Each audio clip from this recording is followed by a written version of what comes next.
चलिए शुरू करते हैं बिहार की हर बड़ी और भरोसेमंद खबर सिर्फ 5 मिनट में। मुलाकात के मायने क्या हैं? सबसे पहले बात उस मुलाकात की जिसने बिहार की राजनीति में हलचल पैदा कर दी है। शनिवार सुबह पूर्व मुख्यमंत्री नीतीश कुमार का काफिला निकला और सीधे मुख्यमंत्री आवास 5 देश रत्न मार्ग पहुंचा। इस दौरान उनके साथ डिप्टी सीएम विजय कुमार चौधरी भी मौजूद थे। वहां उन्होंने मुख्यमंत्री सम्राट चौधरी से मुलाकात की। सरकारी सूत्रों के मुताबिक इस मुलाकात को औपचारिक बताया गया है, यानी कि ये सिर्फ शिष्टाचार भेंट थी। लेकिन बिहार की राजनीति को करीब से देखने वाले लोग जानते हैं कि यहाँ हर मुलाकात के अपने मायने होते हैं। दोनों नेताओं की बॉडी लैंग्वेज और बातचीत को लेकर भी चर्चाएं हो रही हैं। कहा जा रहा है कि माहौल काफी सहज था और बातचीत दोस्ताना अंदाज में हुई। लेकिन सवाल यहीं से शुरू होता है, क्या ये मुलाकात सिर्फ हालचाल तक सीमित थी या फिर इसके पीछे कोई बड़ी राजनीतिक रणनीति भी छिपी है? क्योंकि ये मुलाकात इसलिए भी खास मानी जा रही है क्योंकि मुख्यमंत्री बनने के बाद सम्राट चौधरी और नीतीश कुमार की ये पहली आमने सामने की मुलाकात थी। ऐसे में आने वाले दिनों में इसके राजनीतिक संकेत और साफ हो सकते हैं। शराबबंदी पर नई बहस। अब बात करते हैं उस मुद्दे की जो एक बार फिर बिहार की राजनीति के केंद्र में आ गया है, शराबबंदी कानून। जैसे ही नीतीश कुमार मुख्यमंत्री पद से हटे, वैसे ही इस कानून को लेकर चर्चाएं तेज हो गईं। कई राजनीतिक दलों और नेताओं की ओर से ये कहा जा रहा है कि शराबबंदी को लेकर अब पुनर्विचार होना चाहिए। उनका तर्क है कि राज्य को राजस्व का भारी नुकसान हो रहा है और जमीनी स्तर पर कानून का पूरी तरह पालन नहीं हो पा रहा।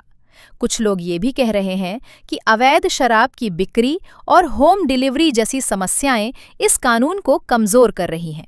लेकिन दूसरी तरफ शराबबंदी को सिर्फ एक कानून नहीं बल्कि सामाजिक सुधार के तौर पर देखा गया है।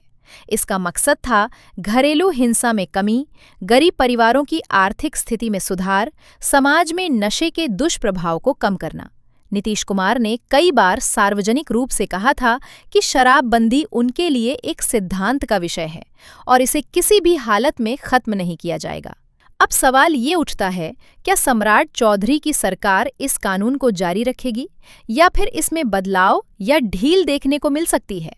फिलहाल सरकार की ओर से कोई स्पष्ट बयान नहीं आया है, लेकिन सियासी गलियारों में इस मुद्दे पर बहस लगातार तेज हो रही है। पटना में विजिलेंस की बड़ी कार्रवाई। अब बात करते हैं राजधानी पटना से जुड़ी बड़ी खबर की, जहां भ्रष्टाचार के खिलाफ सख्त कार्रवाई देखने को मिली है। स्पेशल विजिलेंस यूनिट ने शहरी विकास एवं आवास विभाग में तैनात एग्जीक्यूटिव इंजीनियर राजीव कुमार के ठिकानों पर छापेमारी की है। ये कार्रवाई एक साथ कई जगहों पर की गई, रामनगरी, खगौल और पंत भवन स्थित उनका कार्यालय। जांच एजेंसियों का आरोप है कि इंजीनियर ने अपनी आय से अधिक करीब 1 करोड़ रुपए से ज्यादा की संपत्ति अर्जित की है। इस मामले में पहले ही केस दर्ज किया जा चुका था, केस नंबर 15/2026, और उसी के आधार पर ये कार्रवाई की गई है। छापेमारी के दौरान दस्तावेज, संपत्ति से जुड़े कागजात और अन्य सबूत जुटाए जा रहे हैं। सूत्रों के मुताबिक जांच अभी शुरुआती चरण में है और आने वाले दिनों में इस मामले में और बड़े खुलासे हो सकते हैं। ये कार्रवाई साफ संकेत देती है कि प्रशासन भ्रष्टाचार के मामलों में सख्त रुख अपनाए हुए है। जंगल में घिरा 1 करोड़ का इनामी नक्सली। अब बात झारखंड से जुड़ी एक बड़ी और बेहद अहम खबर की।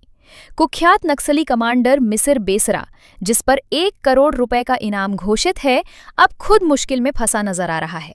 जानकारी के मुताबिक पश्चिम सिंहभूम जिले के सारंडा जंगल में सुरक्षा बलों ने उसे पूरी तरह घेर लिया है। करीब 10 किलोमीटर के दायरे में चल रहे इस ऑपरेशन में उसके साथ मौजूद करीब 50 माओवादी भी फंसे हुए हैं। सबसे बड़ी बात यह है कि अब उनके पास न तो हथियारों की सप्लाई पहुंच पा रही है और न ही खाने पीने का सामान। सूत्रों के मुताबिक उसके साथ ही आसपास के गांवों में चुपके से जाकर अनाज मांगने की कोशिश कर रहे हैं, लेकिन सुरक्षा बलों की सख्ती के कारण ये भी आसान नहीं रह गया है। अब हालात ऐसे बन चुके हैं कि भागना लगभग नामुमकिन, लड़ाई लंबी चलाना मुश्किल और जिंदा बचने का एक ही रास्ता सरेंडर बताया जा रहा है। कि मिसिर बेसरा उन आखिरी बड़े नक्सली कमांडरों में से एक है जो अब तक न मारा गया है और न ही उसने आत्मसमर्पण किया है।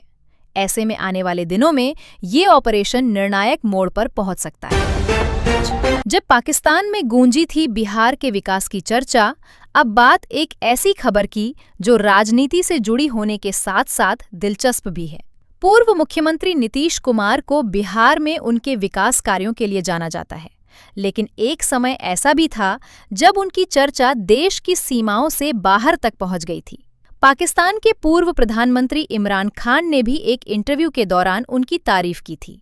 दरअसल एक पुराना वीडियो इन दिनों फिर से वायरल हो रहा है, जिसमें इमरान खान से पूछा गया था कि वे कौन सी किताब पढ़ रहे हैं। इस पर उन्होंने जवाब दिया था कि वो बिहार के मुख्यमंत्री नीतीश कुमार पर लिखी किताब पढ़ रहे हैं, और उन्होंने कहा कि नीतीश कुमार ने बिहार को ट्रांसफॉर्म कर दिया। ये बयान उस समय काफी चर्चा में रहा था, क्योंकि ये दिखाता है कि बिहार में किए गए विकास कार्यों की गूंज अंतर्राष्ट्रीय स्तर तक पहुंची थी। अब एक बार फिर ये वीडियो सामने आने के बाद नीतीश कुमार के राजनीतिक करियर और उनकी छवि को लेकर नई चर्चाएं शुरू हो गई हैं। महिलाओं के लिए बड़ी राहत, अब मिलेंगे 20,000 रुपए। अब बात आम लोगों से जुड़ी एक राहत भरी खबर की। बिहार सरकार की मुख्यमंत्री महिला रोजगार योजना के तहत महिलाओं को बड़ी राहत मिलने जा रही है। इस योजना के अंतर्गत पात्र महिलाओं को जल्द ही दूसरी किस्त जारी की जाएगी। सबसे खास बात यह है कि इस बार राशि बढ़ाकर 10,000 से सीधे 20,000 रुपए कर दी गई है। ये निर्देश Bihar rural livelihoods promotion society की ओर से सभी जिला इकाइयों को जारी किए गए हैं। गया जिले में जिला परियोजना प्रबंधक आचार्य मम्मट ने वर्चुअल बैठक के जरिए अधिकारियों को निर्देश दिया है कि पात्र लाभुकों का चयन तेजी से किया जाए और उनका विवरण जल्द से जल्द भेजा जाए। इस योजना का मुख्य उद्देश्य है हर परिवार की एक महिला को आर्थिक सहायता देना और उन्हें स्वरोजगार के जरिए आत्मनिर्भर बनाना। यानी साफ है कि सरकार महिलाओं को आर्थिक रूप से मजबूत बनाने की दिशा में एक और बड़ा कदम उठा रही है। कर्पूरी भोजनालय, 20 रुपए में मिलेगा खाना। अब बात मुजफ्फरपुर से एक राहत भरी खबर की, जो सीधे आम लोगों से जुड़ी है। मुजफ्फरपुर के Shri Krishna medical college and hospital यानी SKMCH परिसर में स्थित कर्पूरी भोजनालय एक बार फिर शुरू हो गया है। कुछ समय पहले रसोई गैस की सप्लाई बाधित होने के कारण इस भोजनालय को बंद करना पड़ा था, जिससे मरीजों के परिजनों को काफी परेशानी का सामना करना पड़ रहा था। लेकिन जैसे ही ये मामला सामने आया, जिला प्रशासन ने तुरंत संज्ञान लिया। डीएम के प्रयास से गैस आपूर्ति बहाल कर दी गई और अब ये भोजनालय फिर से चालू हो गया है। अब यहाँ मरीजों के तीमारदारों को सिर्फ 20 रुपए में साफ और सस्ता भोजन मिल रहा है। शुक्रवार को भोजनालय खुलते ही लोगों की भीड़ उमड़ पड़ी, जिससे साफ है कि ये सुविधा कितनी जरूरी और उपयोगी है। ये पहल न सिर्फ राहत देती है, बल्कि ये भी दिखाती है कि सही समय पर प्रशासनिक हस्तक्षेप कितना असरदार हो सकता है। विश्वविद्यालय हॉस्टल में सख्त कार्रवाई। अब बात शिक्षा व्यवस्था से जुड़ी एक अहम खबर की। मुजफ्फरपुर के बाबा साहेब भीमराव अंबेडकर बिहार यूनिवर्सिटी में प्रशासन ने हॉस्टल को लेकर सख्ती दिखानी शुरू कर दी है। PG2 हॉस्टल में दूसरे दिन भी जांच अभियान चलाया गया, जिसके दौरान अवैध रूप से रह रहे कई छात्रों को बाहर निकाला गया। बताया जा रहा है कि कुछ छात्र दूसरे कोर्स में नामांकन लेकर भी अनधिकृत तरीके से हॉस्टल में रह रहे थे। जांच के दौरान आधा दर्जन से ज्यादा छात्रों को हटाया गया और दर्जनों कमरों में ताला लगा दिया गया। इस कार्रवाई में DSW और अन्य वरिष्ठ अधिकारियों के साथ विश्वविद्यालय थाना की टीम भी मौजूद रही। ये कार्रवाई ऐसे समय में हुई है जब हाल ही में हॉस्टल से जुड़े कुछ गंभीर मामले जैसे हथियार तस्करी भी सामने आए थे। ऐसे में प्रशासन अब किसी तरह की लापरवाही के मूड में नहीं दिख रहा है। पढ़ाई के दौरान शादी पर रोक, विवाद बढ़ा। अब बात एक ऐसी खबर की जिसने गोपालगंज में बड़ा विवाद खड़ा कर दिया है।